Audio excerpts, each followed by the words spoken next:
بسم اللہ الرحمن الرحیم۔ السلام علیکم ورحمۃ اللہ وبرکاتہ۔ پیارے دوستو، آج کی ویڈیو میں زمانہ جاہلیت میں ادا کیے جانے والے حج کی مکمل تفصیلات آپ کو بتائیں گے کہ حج کے دوران یہ لوگ کیا کچھ کرتے تھے اور حج سے جو جڑی رسومات اور عبادات تھیں وہ کیا تھیں۔ حج کے دوران یہ لوگ اپنے بتوں کو کیسے پکارتے تھے اور حج کے علاوہ دیگر کون سی وہ رسومات اور عبادات زمانہ جاہلیت کی جن کا دین اسلام نے سرے سے خاتمہ فرما دیا، ان کا ذکر کریں گے۔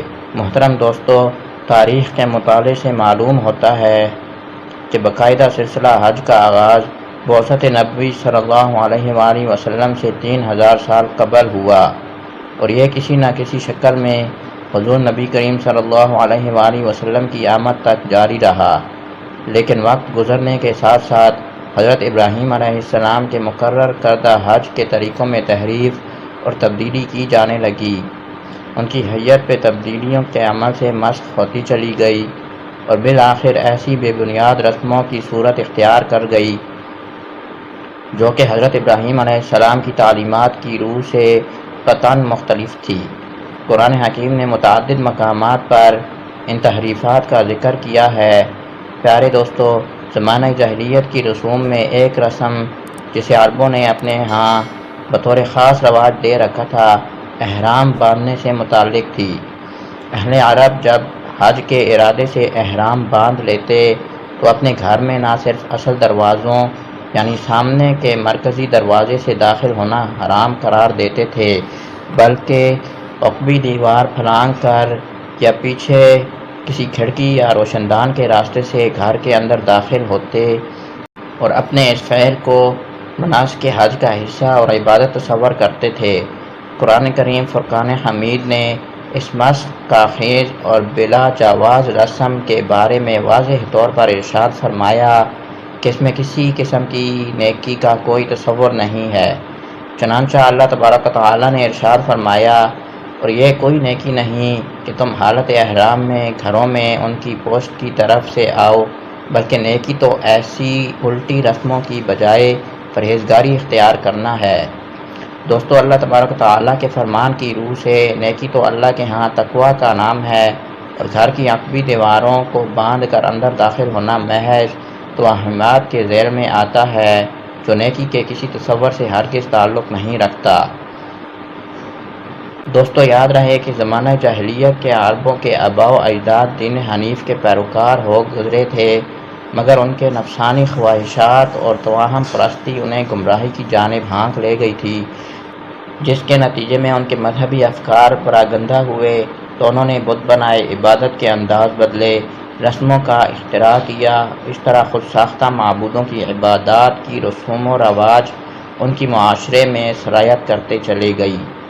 فطری طور پر انسان کو جو طہارت و نفاست یعنی اعمال فطرت عطا کی گئی تھی، جاہلیت کے زمانے میں عرب بھی ان پر پابند گئی، جیسا کہ کلی کرنا، ناک صاف کرنا، مونچھیں تراشنا، ناخن تراشنا، استنجا کرنا، مسواک کرنا وغیرہ، جو وہ باقاعدگی کے ساتھ کرتے، بلکہ مرنے والے افراد کی میت کو بھی غسل دیتے اور کفن پہنا کر جنازہ کی نماز بھی ادا کرتے تھے۔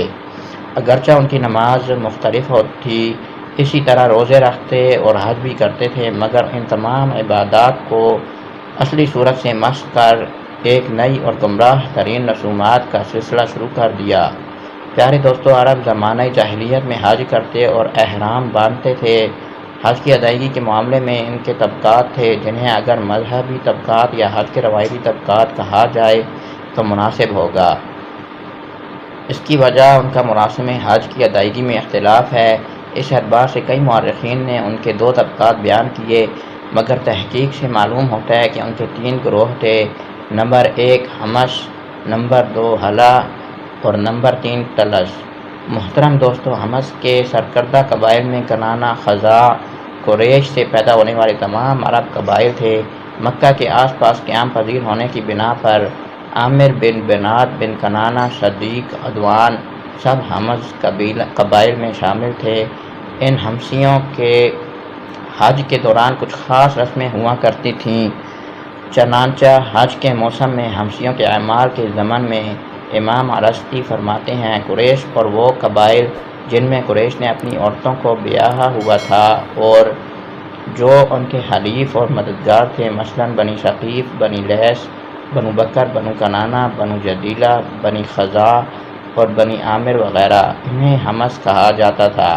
ان لوگوں کو الحمص اس لیے کہا جاتا تھا کہ انہوں نے اپنے اوپر کچھ بے جا پابندیاں عائد کر رکھی تھیں اور انہیں دینی شعائر کا درجہ دے رکھا تھا۔ چنانچہ یہ باندھنے کے بعد اپنے لیے گوشت، گھی اور پنیر کو حرام سمجھتے تھے۔ جب تک احرام میں ہوتے تو صرف چمڑے کے بنے خیمے میں داخل ہوتے تھے اور اون سے بنے خیموں میں داخل ہونے کو حرام قرار دے رکھا تھا، اور احرام باندھنے کے بعد اپنے گھروں میں دروازوں سے داخل ہونے کی بجائے دیوار پھلانگ کر آتے تھے، اور حرم کے باہر سے حج یا عمرہ کرنے والے اپنے ساتھ جو غلہ اور اناج لاتے اور جو کپڑے پہن کر آتے، انہیں نہ تو اس غلے اور اناج کو استعمال کرنے کی اجازت ہوتی تھی اور نہ ان کپڑوں میں بیت اللہ شریف کے طواف کی اجازت تھی۔ پیارے دوستو، انہوں نے یہ پابندی بھی عائد کر رکھی تھی کہ سب سے پہلا طواف حمص کے دیے ہوئے کپڑوں میں ہی کیا جائے گا، اور اگر یہ کپڑے دینے سے انکار کر دیتے تو انہیں برہنہ طواف کرنا پڑتا تھا۔ اسی طرح قریش کے لوگ حج کے دوران دیگر حجاج کی طرف عرفات میں وقوف کرنے کی بجائے مزدلفہ میں وقوف کرتے تھے، کیونکہ عرفات حدود حرم سے باہر ہے جبکہ مزدلفہ حدود حرم میں ہے، اور یہ لوگ اپنے آپ کو قطین اللہ یعنی حرم خداوندی کی رہائشی اور مجاور کہتے تھے اور حدود حرم سے نکلنے کو اپنے لیے ناجائز سمجھتے تھے۔ چنانچہ باقی تمام لوگ تو عرفات جا کے اور وہاں وقوف کرتے، جبکہ یہ مزدلفہ سے ہی واپس آ جاتے تھے۔ انہی اہم سوالوں کے لیے اللہ تبارک و تعالیٰ نے یہ آیت نازل فرمائی تھی۔ ترجمہ: پھر تم وہیں عرفات سے واپس آؤ جہاں سے تم تمام لوگ واپس آتے ہیں، یعنی تم کوئی انوکھی اور لاڈلے تو نہیں ہو کہ باقی تمام لوگ عرفات میں وقوف کریں اور تم مزدلفہ میں رہو۔ باقی لوگوں کی طرح تمہارا وقوف بھی عرفات میں ہونا چاہیے، پھر وقوف عرفہ کے بعد تم مزدلفہ آؤ۔ یہ لوگ اہل حرم سے جو زمانہ جاہلیت میں حج کے دوران مذکورہ مخصوص افعال مخصوص طریقوں سے سر انجام دیتے رہے تھے۔ جی دوستو، یہ تاریخ تھی حمص قبائل کے نظریات کی۔ مگر اب آپ کو دوسری قسم یعنی اللہ کے عقائد و نظریات کے بارے میں بتاتے ہیں۔ عرب میں سے حمشیوں کے بعد مورخین کی عمومی رائے کے مطابق بقیہ قبائل حلہ تھے، سوائے چند کے جن کو بعض مورخین نے طلسم میں شامل کیا ہے۔ بہرحال اہل عرب کے حلہ قبائل کا تذکرہ کرتے ہوئے صالح احمد علی لکھتے ہیں، سارے تمیم ہیں سوائے عربوں کے، اسی میں عدوان، عزیر بن مدر کا اور بنو اسد وغیرہ شامل ہیں۔ یعنی حمص کی طرح ان کے بھی اعمال حج مخصوص تھے جو مخصوص ایام و اوقات میں کیے جاتے تھے۔ پیارے دوستو، ان اعمال و رسوم کے بارے میں بیان کیا گیا ہے کہ حلہ والے حرم میں شکار کرنے کو حرام جانتے تھے اور اس کے علاوہ حلال مناسک میں ترتیب قائم رکھتے تھے۔ امیر آدمی اپنا سارا مال کا بیشتر حصہ مناسک کے لیے، جس سے ان کے فقراء کو گرم کیا ہوا گھی ملتا، وہ اونٹ اور دیگر جانوروں کے بالوں پر گزارا کرتے تھے۔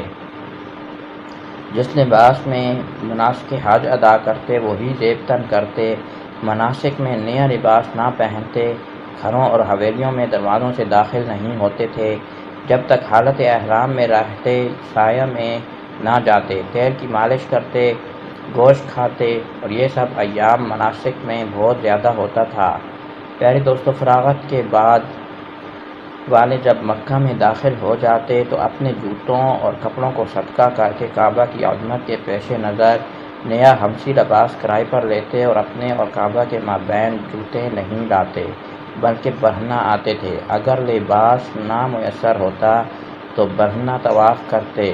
ہر شخص کے لیے ایک حرمی ہمشیر ہوتا جس کا لباس وہ حاصل کرتا اور جسے کوئی بھی لباس نہ ملتا۔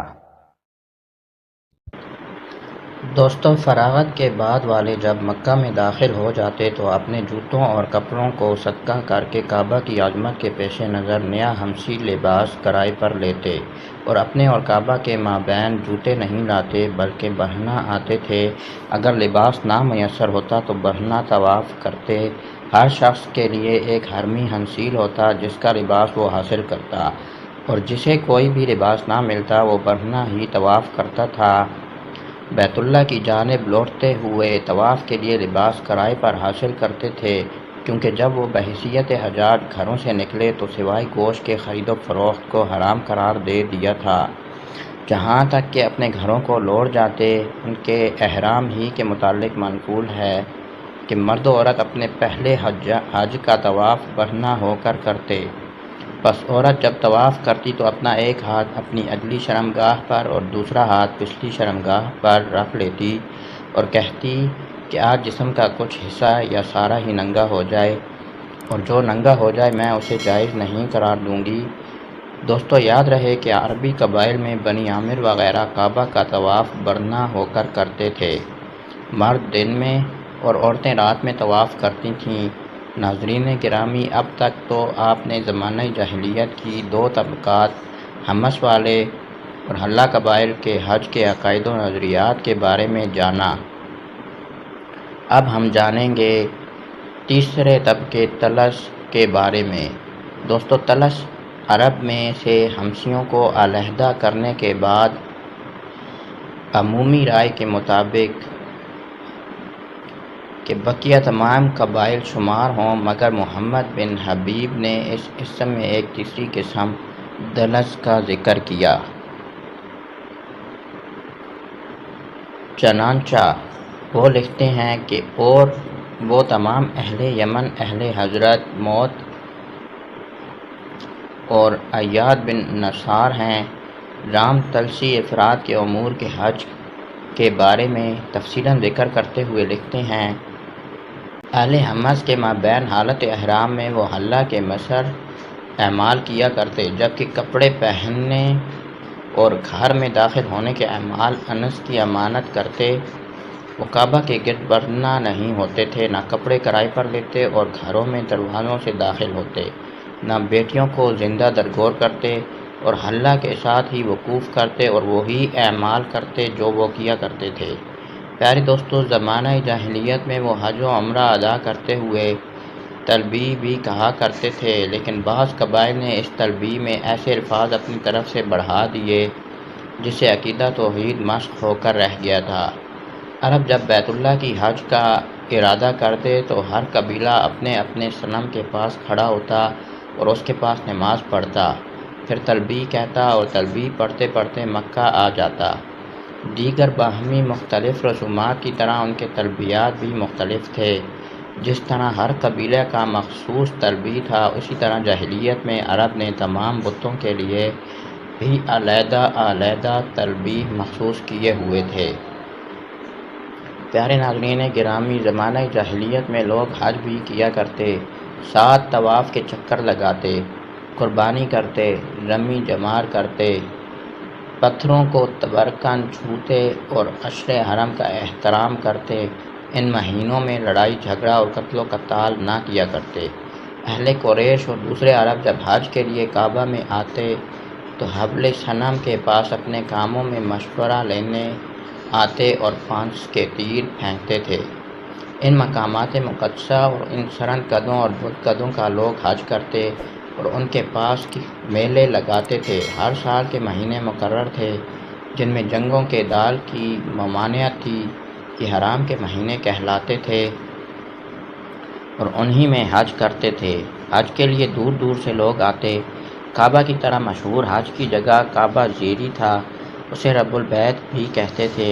ان اصنام کی نظروں میں نیاز بھی کرتے، انہیں اچھے اچھے تحفے دیتے، ہتھیار پیش کرتے تھے اور سامان عیش و عشرت کے ان کے لیے لے جاتے تھے۔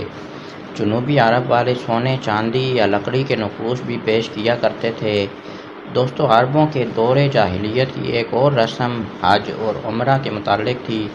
ان کا عقیدہ تھا کہ ایک ہی سفر میں حج اور عمرے کی ادائیگی یکجا نہیں ہو سکتی۔ اس غلط عقیدے کی بنا پر انہوں نے حج اور عمرے کے لیے الگ الگ مہینے مقرر کر رکھے تھے، جس کے لیے وہ جدا جدا سفر اختیار کرتے۔ اس سے دور دراز کی مسافت طے کر کے آنے والے لوگوں کو دشواری کا سامنا کرنا پڑتا تھا۔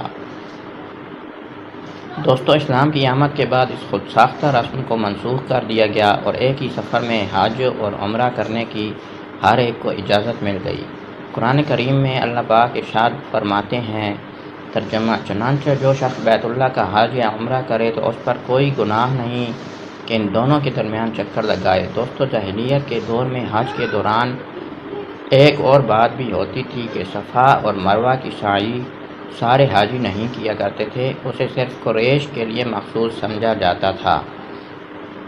قرآن ان کے حلیف قبائل بیت اللہ کے طواف کے بعد صفا اور مروہ کی سعی کرتے تھے، جبکہ دوسرے قبائل جن میں انصار مدینہ کے دونوں قبیلے اوس اور خزرج بھی شامل ہیں، طواف کعبہ کے بعد اپنے اپنے بت خانوں کا رخ کرتے۔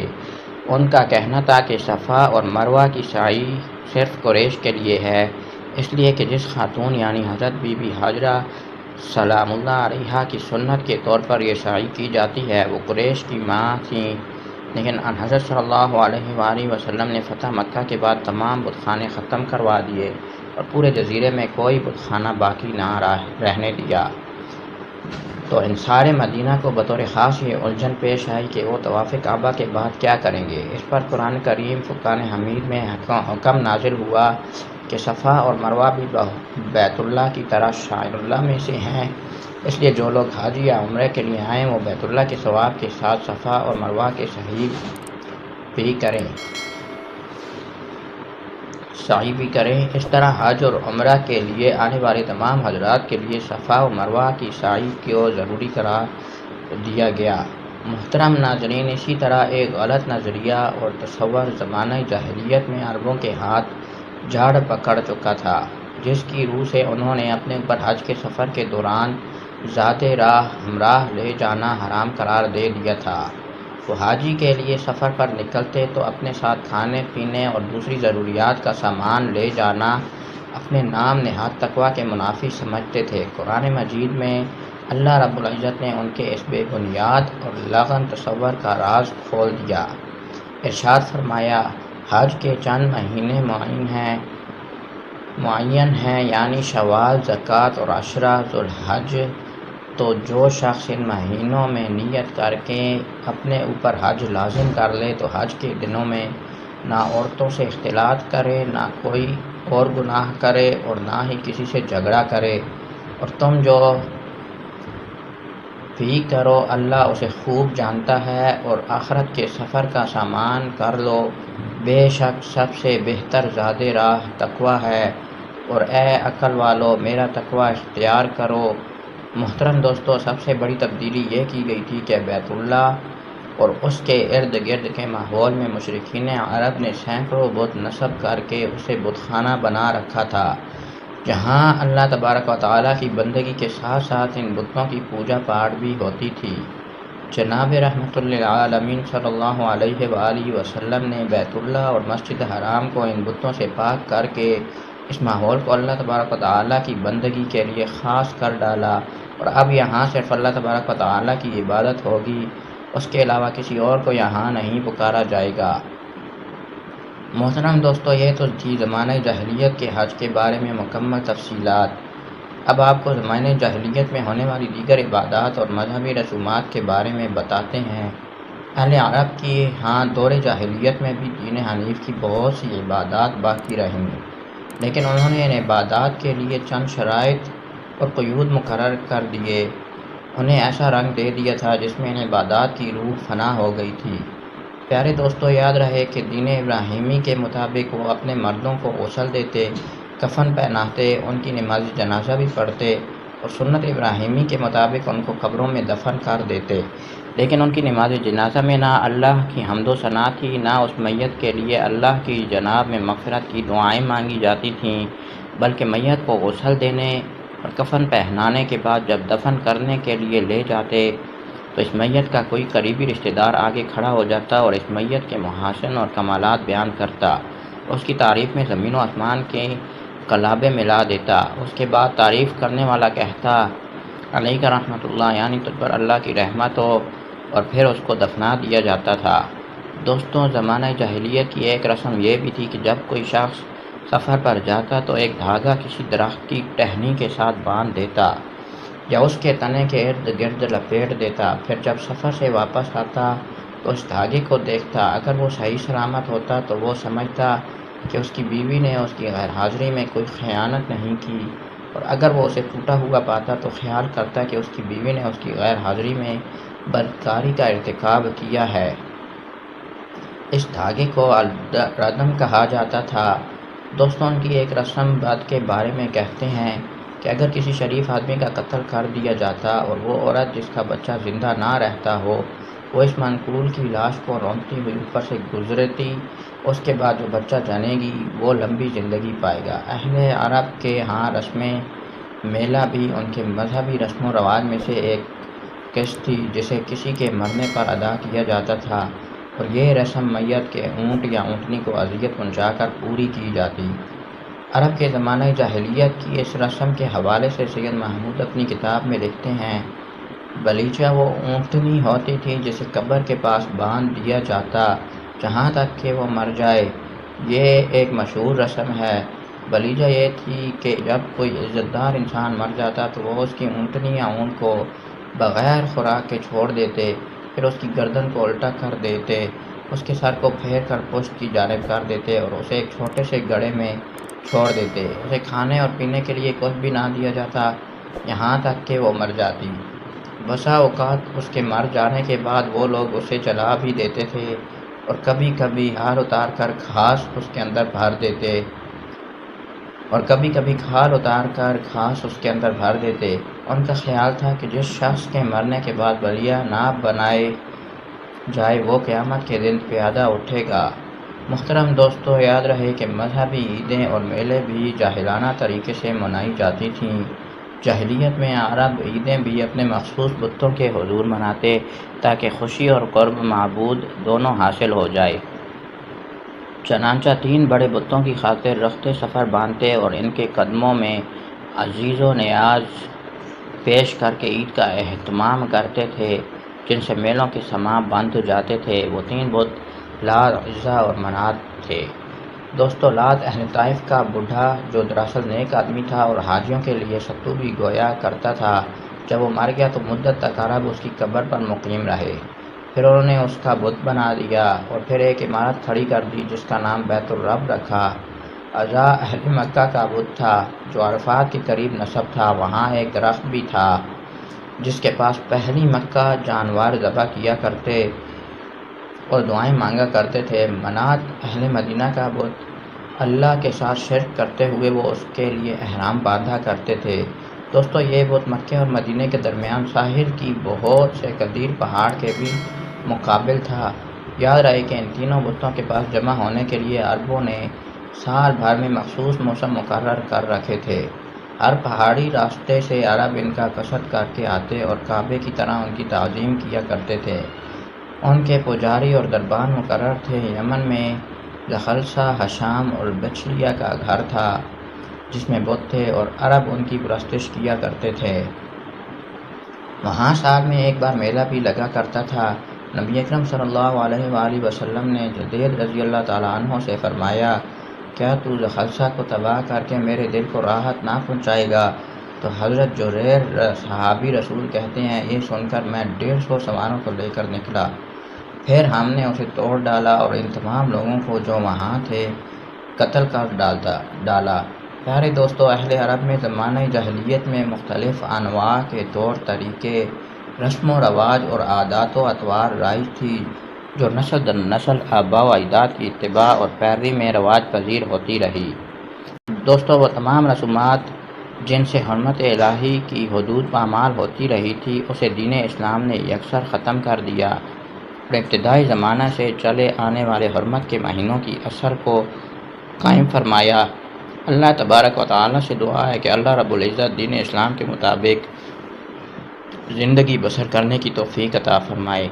آمین ثم آمین۔ دوستو آج کی ویڈیو ہماری آپ کو یقیناً اچھی لگی ہوگی۔ ہمارے چینل کو سبسکرائب کریں اور بیل آئیکن پر کلک کر کے ہمیں سپورٹ کریں، اور اسی طرح انشاءاللہ ہماری ویڈیو آتی رہیں گی جو آپ کے ایمان کو تازہ کریں گی۔ السلام علیکم ورحمۃ اللہ وبرکاتہ۔